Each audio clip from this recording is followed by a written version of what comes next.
Welcome everyone.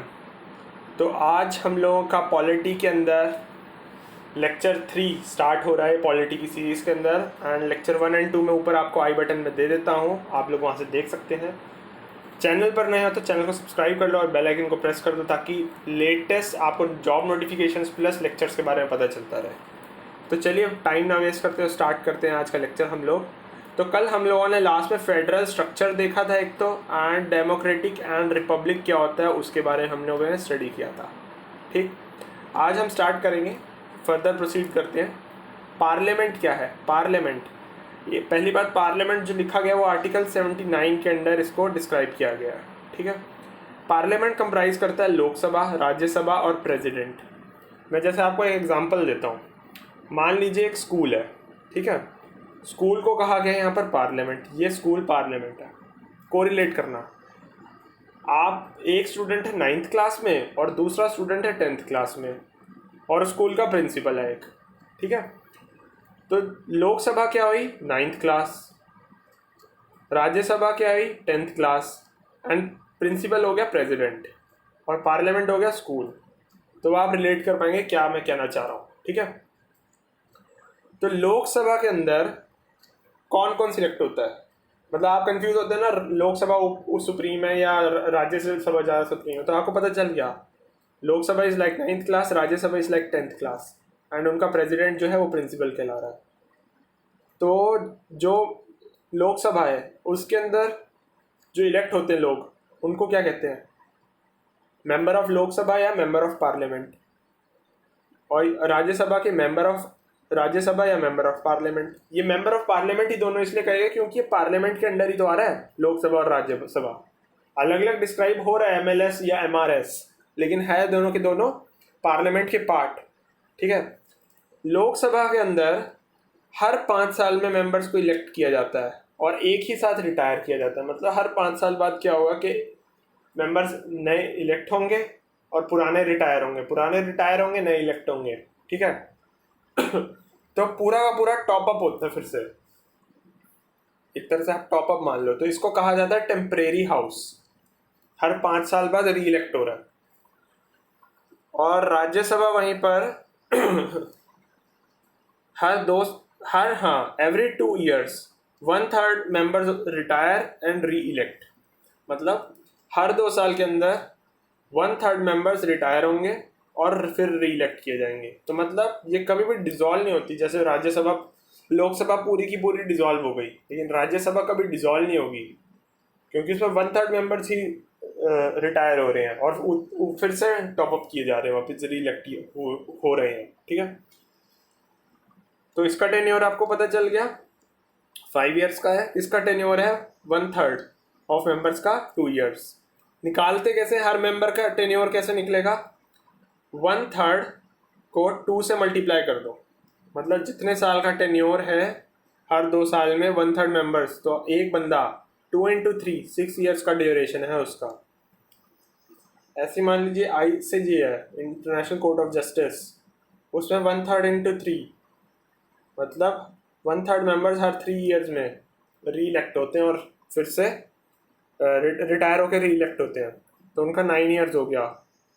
UNSC उनका 1/2 into 1 2 years, हर member का जो पीरियड है उसका 2 years का पीरियड है वहाँ पर, ठीक है। अब वैसे ही स्टेट लेजिस्लेचर क्या होती है? स्टेट लेजिस्लेचर कंप्राइज करती है legislative assembly, legislative council and governor. Legislative assembly मतलब विधानसभा, काउंसिल मतलब विधान परिषद, एंड गवर्नर। आप इसको बिल्कुल ऐसे कोरिलेट करिए, Lok Sabha is equivalent to legislative assembly, Rajya Sabha is equivalent to legislative council and president is equivalent to governor. थोड़ा यार गला खराब है आज, तो थोड़ा टॉलरेट कर लेना प्लीज़।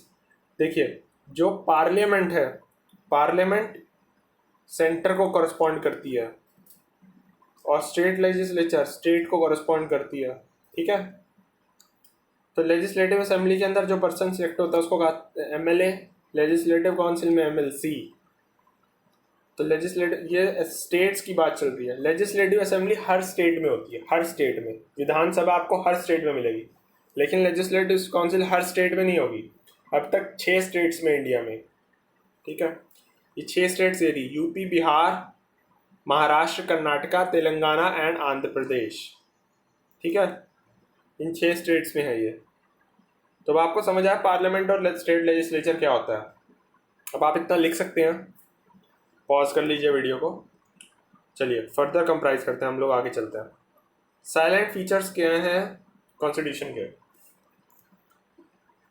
फीचर्स ये हैं कि एक तो सबसे पहली बात, ये रिटन कॉन्स्टिट्यूशन मैंने पहले ही बताया था कि पिछले लेक्चर में बता चुका हूँ मैं कि जो कॉन्स्टिट्यूशन है वो सर्वोपरि है। Constitution is more important than parliament. Then lengthiest constitution है, ये सबसे बड़ा कॉन्स्टिट्यूशन है। बोरोड कॉन्स्टिट्यूशन है, इसका भी मैं आपको कल एक्सप्लेन कर चुका हूँ, कॉपी एंड बोरो के बीच में लास्ट लेक्चर में। Our constitution is flexible as well as rigid. मतलब क्या है? फ्लेक्सिबल का मतलब है कि इसमें अमेंडमेंट ला सकते हैं as per article 368, and rigid का मतलब है at everything can be amended like basic structure can't be amended. जैसे मैंने पहले ही बताया था लास्ट लेक्चर में कि आप नींव को नहीं छेड़ सकते, पूरा ऊपर कुछ भी मॉडिफाई करते रहो, घर की नींव को नहीं छेड़ सकते। पहली मंजिलें चेंज कर लो, दूसरी मंजिलें चेंज कर लो, अपने रूम को मॉडिफाई कर लो, लेकिन आप नींव को नहीं छेड़ सकते। तो ये फ्लेक्सिबल है एज वेल एज रिजिड भी है। दोनों स्टेटमेंट एक साथ है, काउंटर कर रही है बट है। Constitution guarantees fundamental rights which are remedial in nature in case of violation. ये गारंटी करता है कि आपके फंडामेंटल राइट्स पूरे के पूरे माने जाएं और इनके ऊपर कार्रवाई कर सकते हो अगर इनका वायलेशन हो रहा है एज पर कॉन्स्टिट्यूशन। और आप डायरेक्ट, अगर आपके फंडामेंटल राइट्स मान लीजिए अगर के ऊपर हार्म हो रहा है, तो आप डायरेक्टली सुप्रीम कोर्ट जा सकते हैं आप, ठीक है। आपको लोअर कोर्ट में जाने की भी ज़रूरत नहीं है। वैसे तो जो नॉर्मल लीगल प्रोसीजर होता है, पहले आप लोअर कोर्ट, फिर हाई कोर्ट, फिर सुप्रीम कोर्ट जाते हैं, इस पैटर्न को फॉलो करते हैं। लेकिन अगर आपके फंडामेंटल राइट्स पे मानहानि हो रही है तो आप डायरेक्ट सुप्रीम कोर्ट जा सकते हैं, ठीक है। चलिए अब आगे प्रोसीड करते हैं। साथ ही इंडिपेंडेंट जुडिशरी है, that is with the power of judicial review. मैंने पहले बताया था सुप्रीम कोर्ट क्या है, गार्डियन ऑफ कॉन्स्टिट्यूशन है। कुछ भी लॉ बनाया और वो अगर कॉन्स्टिट्यूशन के दायरे में रहकर नहीं बनाया पार्लियामेंट ने, तो उसको नल एंड वॉइड कर सकता है।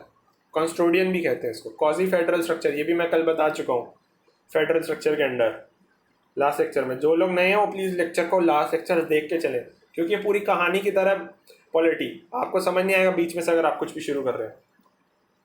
कॉन्स्टिट्यूशन मैंने पहले ही बताया था, प्रीएम्बल 22 पार्ट्स एंड 8 शेड्यूल्स को कंप्राइज करता है जब शुरू में बना था, एंड चैप्टर्स है, चैप्टर्स के अंदर आर्टिकल्स है।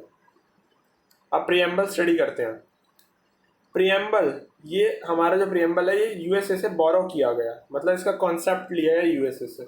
बेस किस पे? ऑब्जेक्टिव रेजोल्यूशन के ऊपर। ये भी मैं बात आपको लास्ट लेक्चर में बता चुका हूँ। बहुत सारे पॉइंट्स जो शुरू में अच्छे से एक्सप्लेन किए थे वो अब लिखे गए हैं, लिखे बता रहा हूँ, मतलब मैं आपको टू द पॉइंट, जो कि एग्जाम पॉइंट ऑफ व्यू से है, ठीक है। आपको वही याद रखना है। ड्राफ्ट किया गया था जवाहरलाल नेहरू के द्वारा। Preamble contains ideals and aspirations of peoples of India, ठीक है। उनकी क्या इच्छाएं हैं, क्या आइडियाज़ हैं, उसको रिप्रेजेंट करता है प्रीएम्बल जो हमारा है इंडिया का। It is introduction and summary of constitution of India. जैसे आप किसी किताब का प्रीफेस, आपको समरी पढ़नी है तो आप प्रीफेस देखेंगे, वो किताब किस बारे में है, क्या थीम है उसका। ऐसे ही प्रीएम्बल भी बताता है preface of constitution of India, summary बताता है कॉन्स्टिट्यूशन ऑफ इंडिया की। Earlier it was not considered as part of constitution of India. ध्यान रखिए ना, पहले इसको कॉन्स्टिट्यूशन का पार्ट नहीं था ये, पर 1973 के अंदर केशव नंद भारती का जो केस हुआ था, केशव नंद भारती का एक केस हुआ था, उस पर आपको डीप में जाने की जरूरत नहीं है वो क्या केस था। कुछ केस हुआ था, उसके रिगार्डिंग सुप्रीम कोर्ट ने कंसीडर किया आया था as a integral part of constitution, because it help us to interpret the constitution. Interpret मतलब आपको थोड़ा हेल्प करता है, एज अ सोर्स काम करता है कुछ भी चेंजेस लाने के लिए, मॉडिफिकेशंस के लिए। Preamble got amended only once by 42nd constitution amendment act. अब मैं जहाँ भी ये CA लिखूंगा ना यार, शॉर्ट फॉर्म CA, इसका मतलब है कॉन्स्टिट्यूशन अमेंडमेंट एक्ट। 1976 के अकॉर्डिंग अमेंड किया गया था ये, ठीक है। पहले नहीं था, फिर बाद में लेकर आया गया था इसको। और इसके अंदर हमारे जो कॉन्स्टिट्यूशन के अंदर 3 वर्ड ऐड किए गए थे। अगर आप कॉन्स्टिट्यूशन खोलेंगे, गूगल पर आप सर्च करेंगे तो आपको 3 वर्ड नए ऐड मिलेंगे। Socialist, secular, integrity, 3 words were added in this amendment. ठीक है, एक नोट है, democracy in India is at 3 levels, 3 level पर है, यूनियन, स्टेट और पंचायत। यूनियन में लोकसभा, स्टेट में विधानसभा और फिर तीसरा पंचायत। मतलब क्या है कि जहाँ जहाँ पर डायरेक्टली पब्लिक को वोट करने के अधिकार है। ठीक है, आप प्रेसिडेंट को वोट करने के लिए आपको अधिकार नहीं है, लेकिन आप प्राइम मिनिस्टर तो चूज कर सकते हैं, दैट इज लोकसभा इलेक्शन जो होते हैं। स्टेट में विधानसभा इलेक्शन होते हैं, चीफ मिनिस्टर को अगर आप इलेक्ट करने जा रहे हैं। ऐसी पंचायत जो होती है गांव वगैरह में। तो ये democracy in India is at 3 level, 3 जगहों पर आपको वोट करने के कॉमन पब्लिक को आधार है। ठीक, अब आप पॉज कर लीजिए वीडियो को और आगे बढ़ सकते, मतलब लिख लीजिए नोट्स, और इसके बाद हम आगे बढ़ते हैं। अब हम कॉन्स्टिट्यूशन के पार्ट 1, पार्ट 3 ऐसे डिस्कस करेंगे और उनके अंदर आर्टिकल्स डिस्कस करेंगे। मैंने क्या कहा था, कॉन्स्टिट्यूशन में 22 पार्ट्स हैं, तो अब ये पार्ट जो हमें articles exam point of view से वही पढ़ने हैं यार, कुछ भी और नहीं है। ऐसे तो बहुत आर्टिकल्स हैं, तो मैं सिर्फ वही बताऊंगा जो हमारे एग्जाम पॉइंट ऑफ व्यू से है। आर्टिकल 1 से 4 पार्ट 1 के अंडर, आर्टिकल 1 क्या कहता है, India that is Bharat, India का दूसरा नाम क्या है, Bharat, shall be the union of states and union territories. मतलब स्टेट यूनियन मतलब क्या है कि स्टेट्स को आप ऐड कर सकते हो लेकिन सक्सीड नहीं कर सकते, अलग नहीं कर सकते। मतलब क्या है इसका, स्टेट्स को आप ऐड कर सकते हो, तोड़ नहीं सकते, अलग नहीं कर सकते कि बाहर निकाल दो इंडिया से। आपने नई स्टेट ऐड कर ली, ठीक है, मान लीजिए आपके पास स्टेट है, महाराष्ट्र स्टेट है, ठीक, अब आप उसको अलग नहीं कर सकते कि वो इंडिया का पार्ट ही नहीं है। हमारा आर्टिकल 1 ये कहता है, that is Sikkim joint India in 1975। वो ज्वाइन तो हो गया, लेकिन उसके बाद उसको आप अलग नहीं कर सकते। Goa, Daman, Diu added in 1961 under operation Vijay. Operation Vijay चलाया गया था, तब के टाइम पे पोर्चुगीज वगैरह थे, तो उनको हटाया गया, उनको निकाला गया था एंड गोवा, दमन, दीव को ऐड किया गया था इंडिया का पार्ट के अंडर ऑपरेशन विजय के तहत। ठीक है, आर्टिकल 3, आर्टिकल 3 क्या कहता है, parliament by making a law can make new states, increase और decrease area of state, can change name of states. भाई आप नई स्टेट्स बना सकते हो, ठीक है, उसका एरिया भी डिक्रीज इंक्रीज कर सकते हो। मान लो एक स्टेट को तोड़कर 2 अलग स्टेट्स बना दिया आपने, पहले उसका एरिया ज़्यादा था, आपने नई स्टेट्स भी बनाई, एरिया ज़्यादा था, उनको 2 में तोड़ दिया तो उनका एरिया भी कम हो गया और उनका नाम भी चेंज कर सकते हो। ठीक है, हम लोगों का जो बिल है, bill in the name of president send to concern states for opinion but parliament shall not bound by the opinion. देखिए, इसका मतलब ये है कि आप दे सकते हो स्टेट्स को कि हाँ आप तोड़ने जा रहे हो, लेकिन जो पार्लियामेंट है, मतलब स्टेट्स के जो रूलर्स हैं, वो लोग को आप उनके सजेशंस ले सकते हो ये सब एक्ट करने से पहले, न्यू स्टेट्स बनाने से पहले, लेकिन पार्लियामेंट बाउंड नहीं है, जब चाहे वो कर भी सकता है। तो स्टेट की परमिशन जरूरी नहीं है, सेंटर ने कह दिया तो चल जाएगा। ठीक है, आर्टिकल 1+3, तो एज अ कंबाइंड क्या कहता है ये, India that is Bharat shall be the indestructible union of destructible states.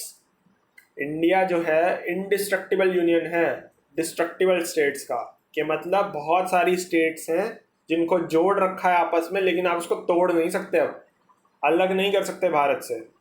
ठीक है, जैसे Uttarakhand, Jharkhand, Chhattisgarh formed in 2000, Telangana formed in 2014। समझ आई बात? तो ऐसे ही है ये। तो यही था आज का हम लोगों का इतना लेक्चर, इतना आप पढ़िए, समझिए इसको। कोई डाउट हो कमेंट सेक्शन में मेंशन कीजिए, चैनल को सब्सक्राइब कीजिए यार अगर आपको अच्छा लग रहा है, वीडियो को लाइक कीजिए एंड दोस्तों के साथ शेयर कीजिए जो लोग भी एस्पिरेंट हैं यूपीएससी के, various state government exams, Vizag steel, UPPSC, बहुत सारे एग्जाम्स हैं, आरआरबी, एनटीपीसी, ये सब्जेक्ट पूछा जाता है। और वैसे भी आप लोगों को पता होना चाहिए इस सब कि आपके अधिकार क्या हैं इंडिया में रहकर। ठीक है, और हम लोग का टेलीग्राम पर भी चैनल बना हुआ है, जॉब सीकर नौकरी की तलाश के नाम से, आप लोग जाके सब्सक्राइब कर सकते हैं। ठीक है, वहाँ पर आपको लेटेस्ट नोटिफिकेशन मिल जाती है। कोई क्वेरी कमेंट सेक्शन में मेंशन कीजिए, लिंक सारे आपको डिस्क्रिप्शन में मिल जाएंगे सोशल नेटवर्किंग के भी। Thank you.